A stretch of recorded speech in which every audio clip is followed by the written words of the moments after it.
Join us on a mystical journey as we seek the signs in the sky.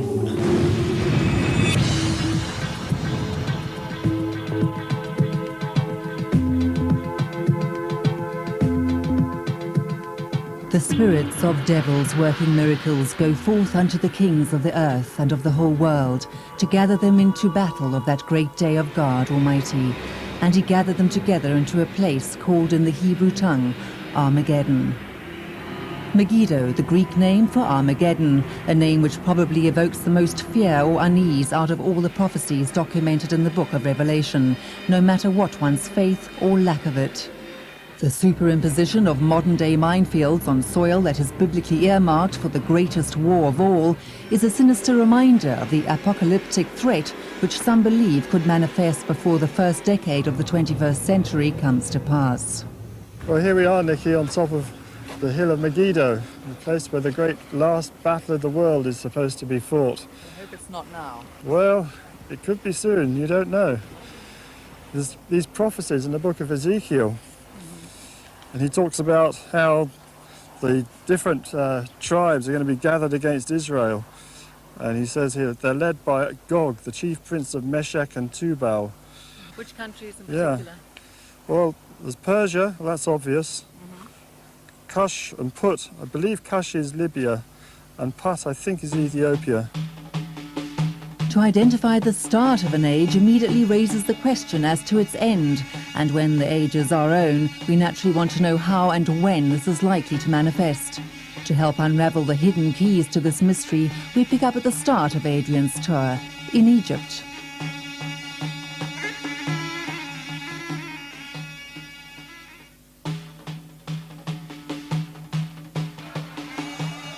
Cairo, a sprawling metropolis where the predominant faith is Islam.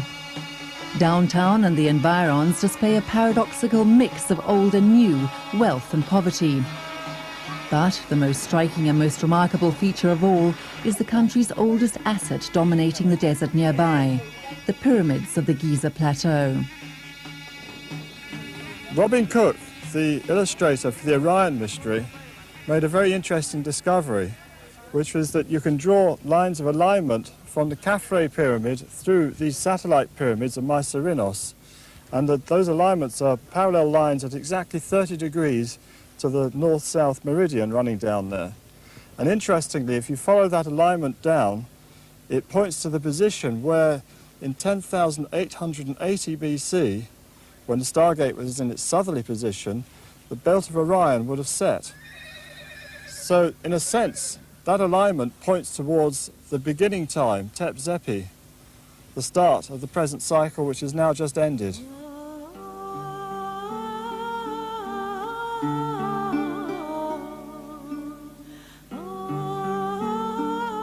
Although the buildings of the pyramids can be attributed to Imhotep, he was actually a student of the one who designed them, Hermes.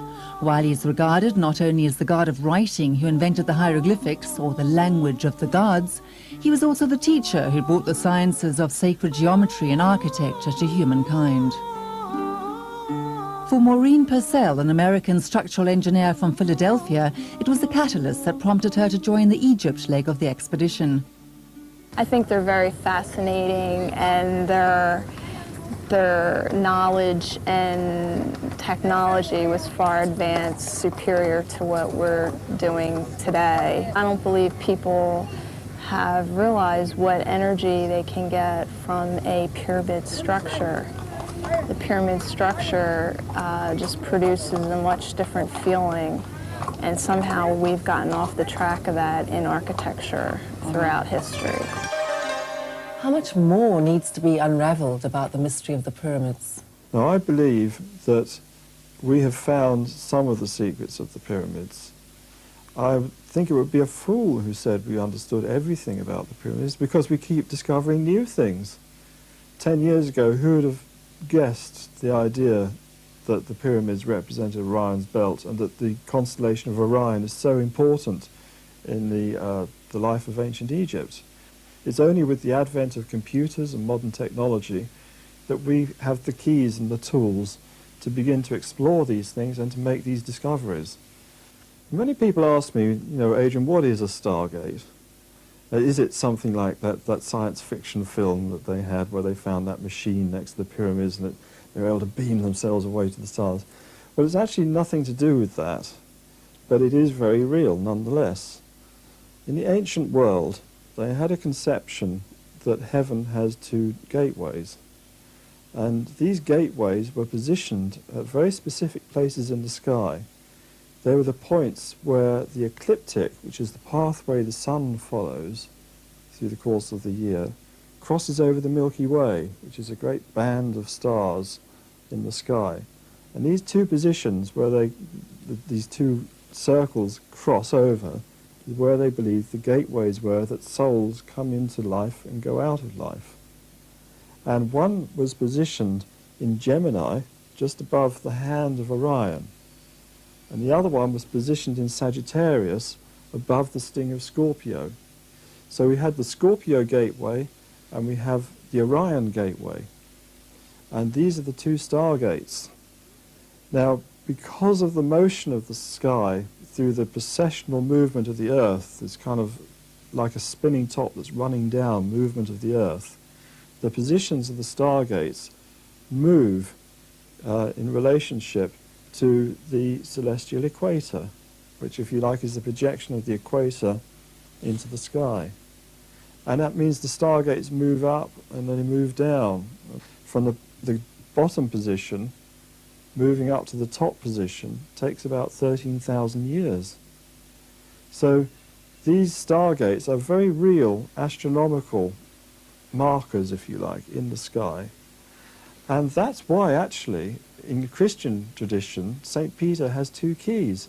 He's supposedly, within the Christian belief system, the custodian of the gates of heaven.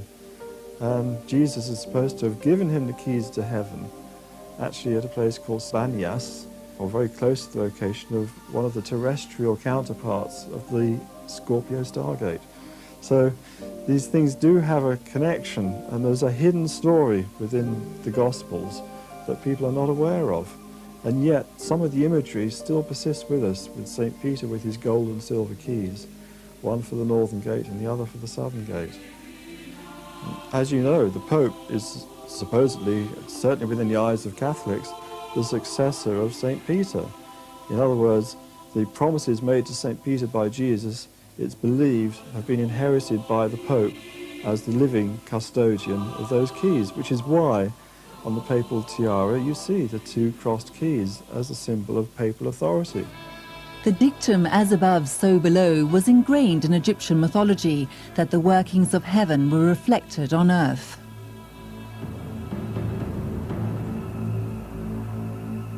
The writings contained in the ancient Hermetica are ascribed to Hermes Trismegistus, the Greek name for the Egyptian god of knowledge, Thoth, who is known to the Hebrews as Enoch.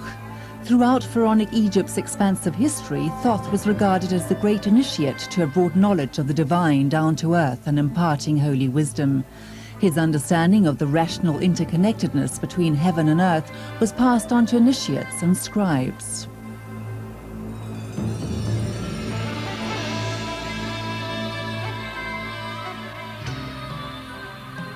The Christian words, "Thy will be done on earth as it is in heaven," raise questions about the subtle parallels associated with two apparently different faiths.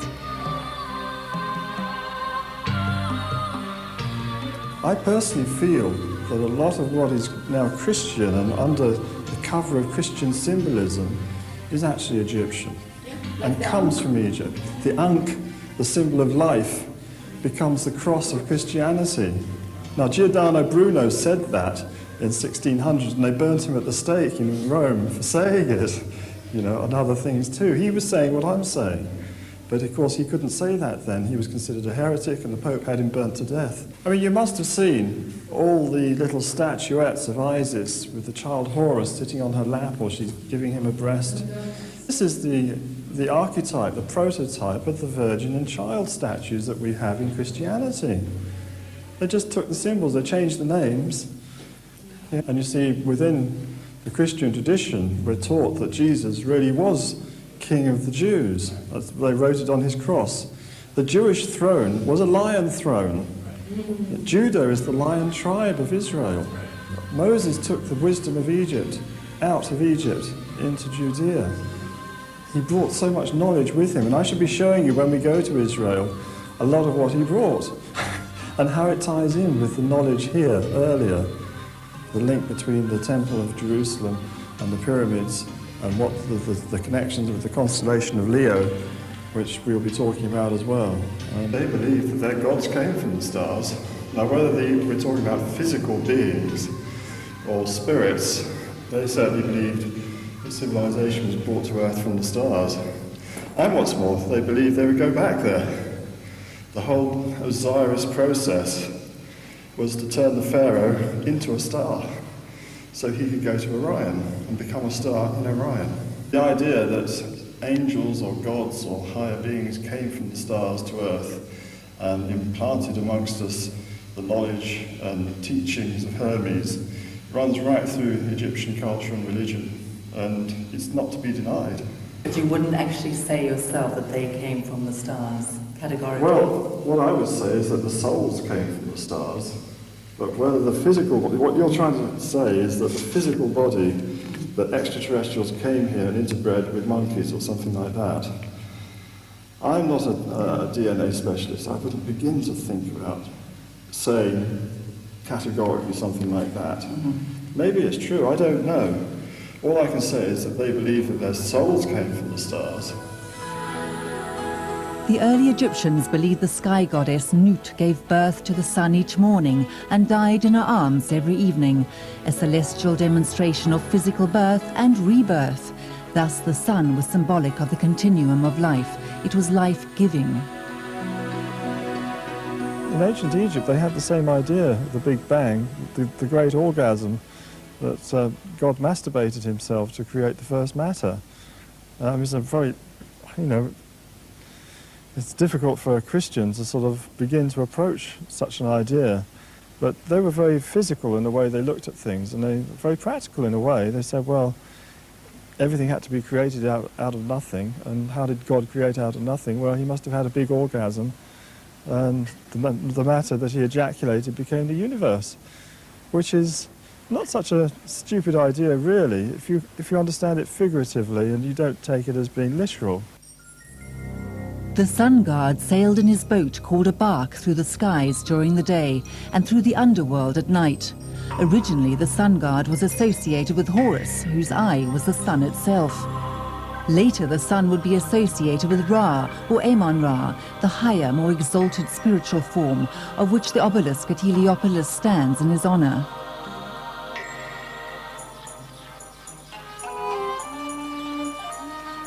The charming little town of Heliopolis appears caught in a time warp of days gone by. Days when Mary and Joseph are said to have rested with the baby Jesus under the Mary tree, following their flight to Egypt.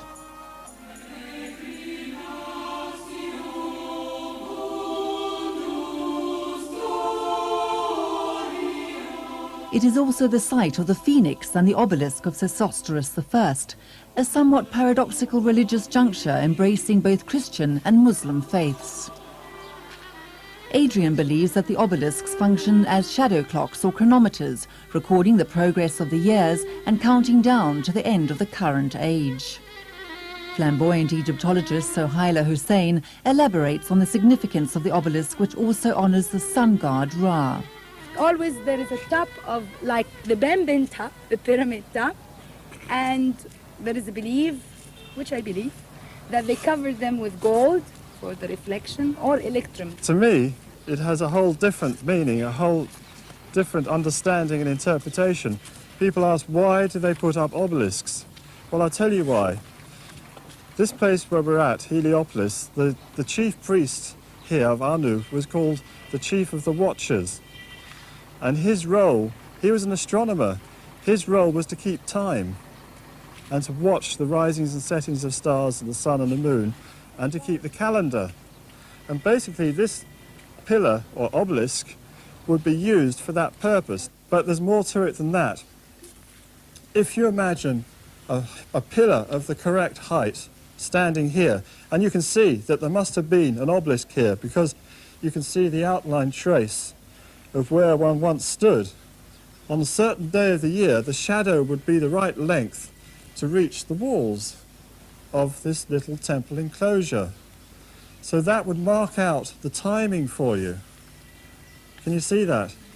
So this temple here, the Phoenix, gives you the times of year and helps to set the calendar, preserves the cycle of things. Now, the numbers of Thoth are really to do with the angle of 51 degrees 51 minutes, the pi angle as it's called, because as I explained to you, the circle has the same perimeter.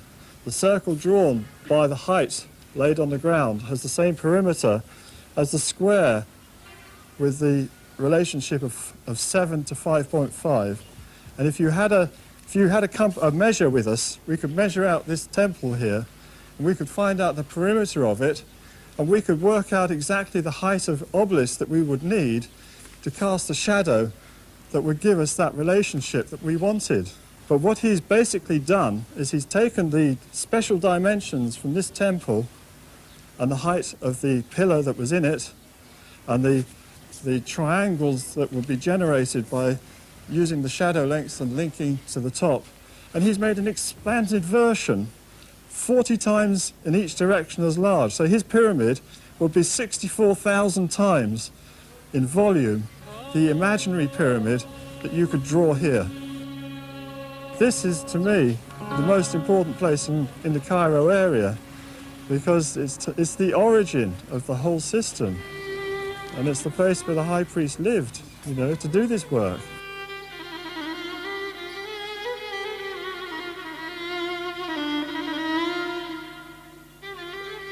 Within the sprawling framework of the famous Cairo Museum, the entire Egyptian history is meticulously chronicled, spanning each of the dynasties.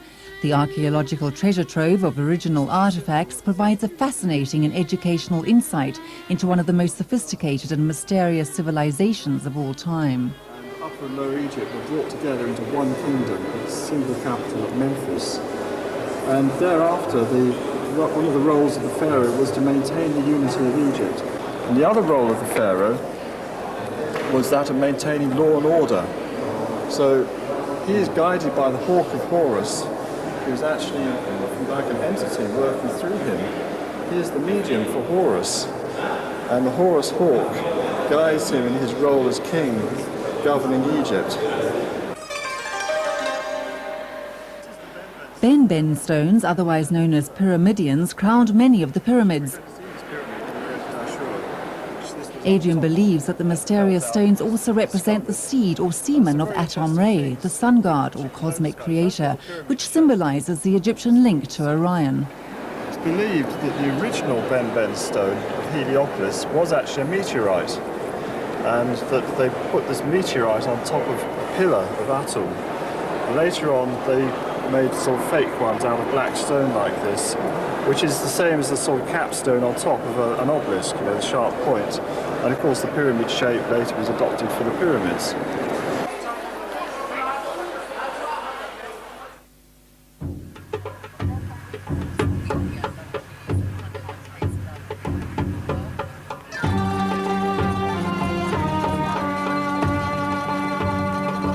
Khafra's pyramid, the most awesome structure in the world, was poised to be the highlight of the trip.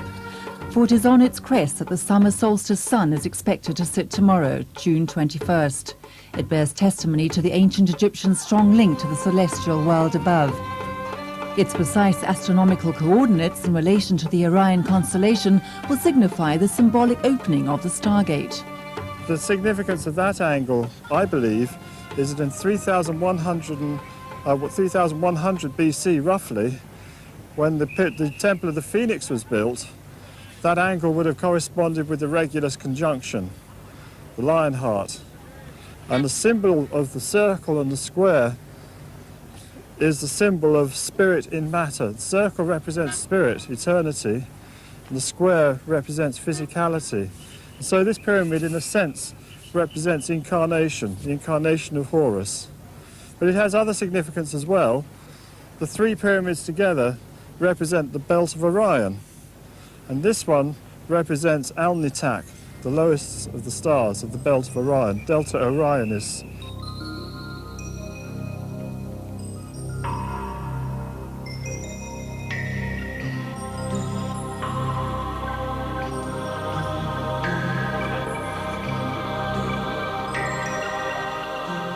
these so-called air shafts or vents that run out through the walls don't actually go right through the pyramid. They're blocked off at the other end.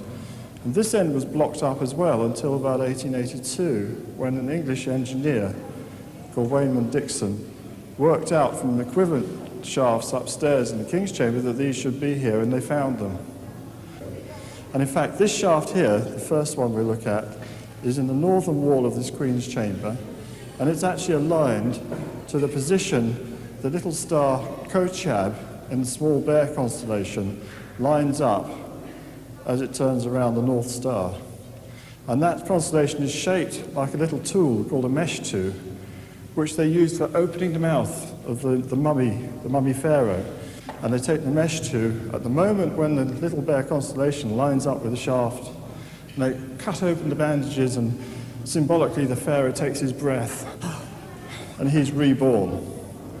The second part of the second phase of this legend is that the now resurrected Osiris has to copulate with his wife Isis to produce the next pharaoh. Well, Isis is symbolized by the star Sirius, and the star Sirius culminated in the southern sky in line with his shaft.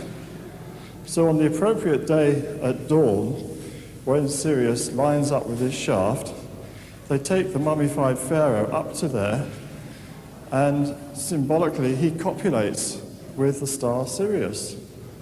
So that 9 months later, when Sirius makes its first appearance at dawn, the new pharaoh, the new Horus king, is born.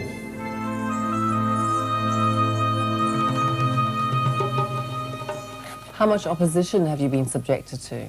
We have had opposition from various Egyptologists, some of whom I think have felt that we weren't going through correct channels, or who felt that this is opening the floodgates on what they would call pyramidiacy, the so-called pyramidology, which has always been considered a bugbear as regards studying pyramids. In general, you could say that the alternative viewpoints on the pyramids fall into two camps. There are those who believe that the pyramids were built either by space people, or that they are some kind of strange machine operating different energies like a battery or something, or a suction pump to draw up water. These kind of really quite offbeat theories, you could say. And there are others like myself who, while saying that they don't accept the orthodox view that they're simply tombs, say that they believe that there is something in their architecture, that they're symbolic monuments, and that if you can read the symbolism of the pyramids, then you can regain and retrace some of the lost knowledge of the past, that the ancients actually left us a message in stone, and it's down to us to decipher that message, because it could be important for our day. Finally, the big day dawned. In preparation to witnessing whether Adrian's revelations would manifest, we gathered together close by the mysterious Sphinx in good time for when the guards would open the Giza necropolis to visitors. Now, there's a theory, a popular theory in recent times, that the Sphinx was probably carved maybe 10,500, 10,800 BC, which would be at the beginning of the last Stargate time. But at that time it would have been carved as a lion. And most people say that he's meant to represent the pharaoh Khafra, who built the pyramid behind him, but I don't believe this. I think he is actually carved to represent a Middle Kingdom pharaoh, possibly the same Sesostris who put up that obelisk that you saw yesterday. Around about 1800 BC, the head star of Orion, the little group of stars that make up his head, was aligned and rising due east, exactly in line with the Sphinx. So I think the Sphinx represents the union of Leo and Orion. What about the theory of the second Sphinx, the lost Sphinx? Yeah, that's a modern theory that's come up. It's the idea that there were really two of these. You see, there should always be two lions guarding a gateway. And if this is a guardian of a gateway, where's his companion? Well, looking up there, there are a few clouds, but I don't think that's going to be a problem to us. And I checked with the computer again last night, and I'm very confident that it's going to manifest the way I say. And we will see the sun sitting on top of the Khafra pyramid at 11 minutes past 10, so we'll see.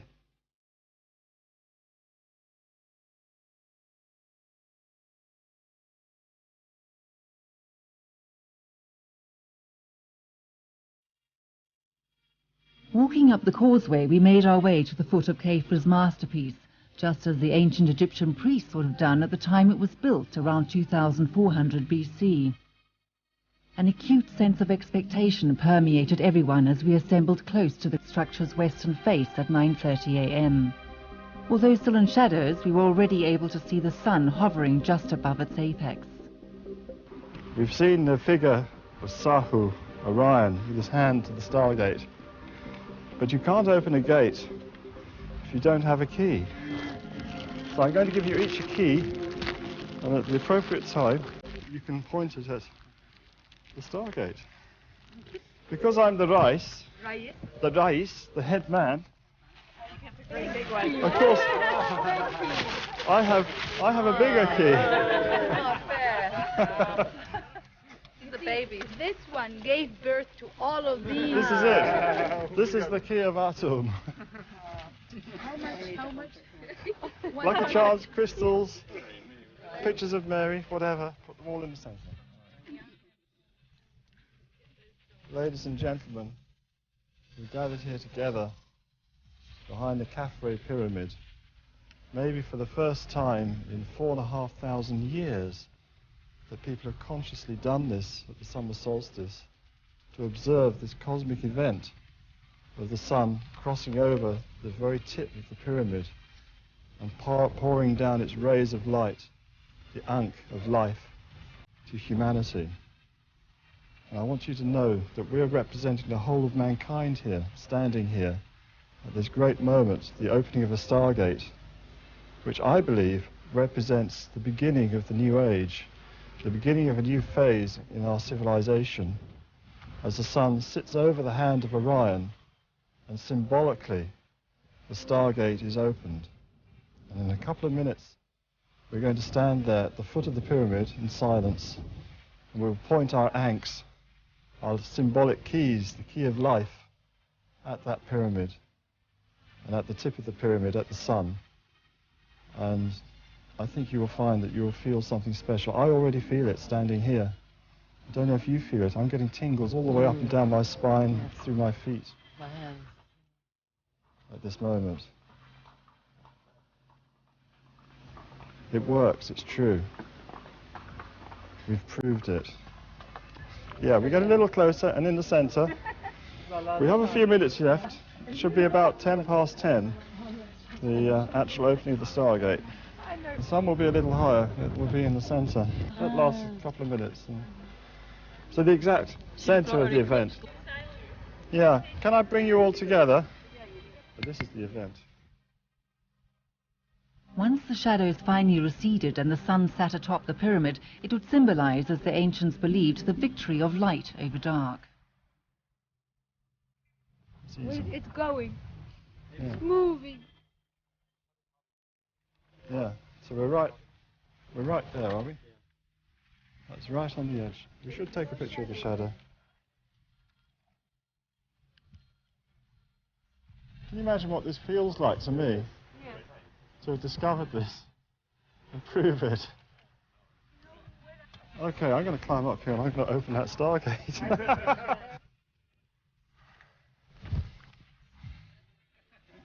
Okay, ladies and gentlemen, point your ankhs at the sky. I'm going to open the Stargate. Let the new age begin.